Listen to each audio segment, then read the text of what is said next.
पुरानी बात है कि एक बार मदीना में दो गरीब आदमी रहते थे।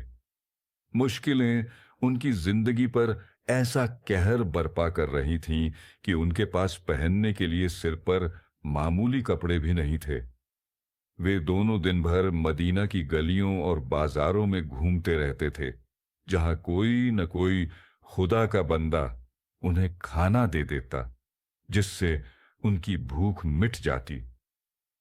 एक दिन वे आपस में बात कर रहे थे।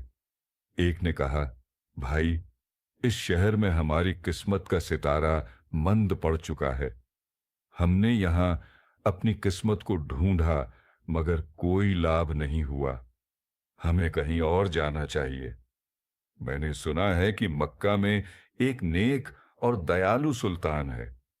अगर हम वहां जाकर अपनी मदद की दरख्वास्त करें तो शायद हमारे दिन फिर जाएं। दूसरे साथी ने कहा, तुम सही कहते हो। चलो, हमें मक्का की यात्रा पर निकल जाना चाहिए।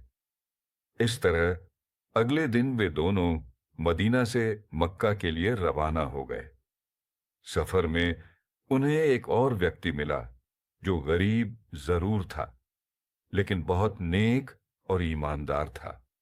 उसने उनसे पूछा, भाई, आप लोग कहां जा रहे हैं और क्या ख्वाहिश लेकर चल रहे हैं?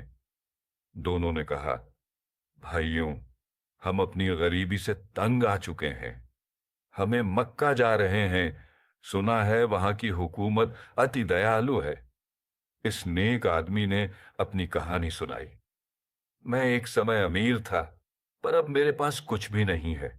मैं भी इसी उम्मीद से मक्का जा रहा हूं कि शायद वहां हमें कुछ मदद मिले। तीनों ने मिलकर मक्का की यात्रा को जारी रखा। अंततः वे मक्का पहुंच गए। वहां उन्हें एक मकान नजर आया, जिसमें कुछ लोग आपस में बातें कर रहे थे। इत्तेफाक से सुल्तान अपने मंत्री के साथ वहां टहल रहा था और वह भी उस मकान के अंदर चला गया। सुल्तान ने सवाल किया, आप लोग कौन हैं और यहां क्या कर रहे हैं?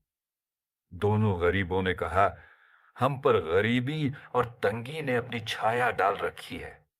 हम खाने की तलाश में हैं। सुल्तान ने पूछा, आपकी क्या ख्वाहिश है? पहले आदमी ने कहा, अगर मुझे 10,000 दिरहम मिल जाए तो मैं दोबारा अमीर बन जाऊंगा। दूसरे आदमी ने कहा, मैं सिर्फ एक सुंदर और दयालु पत्नी की ख्वाहिश रखता हूं। सुल्तान ने फिर तीसरे आदमी से पूछा, और तुम क्या चाहते हो?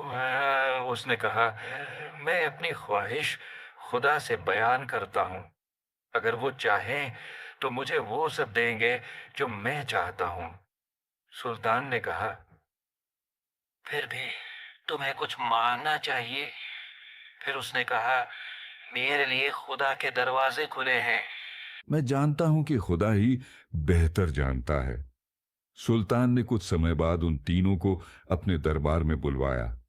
जब वह वहां पहुंचे तो सुल्तान ने उन्हें उनकी ख्वाहिशें पूरी करने का तय किया।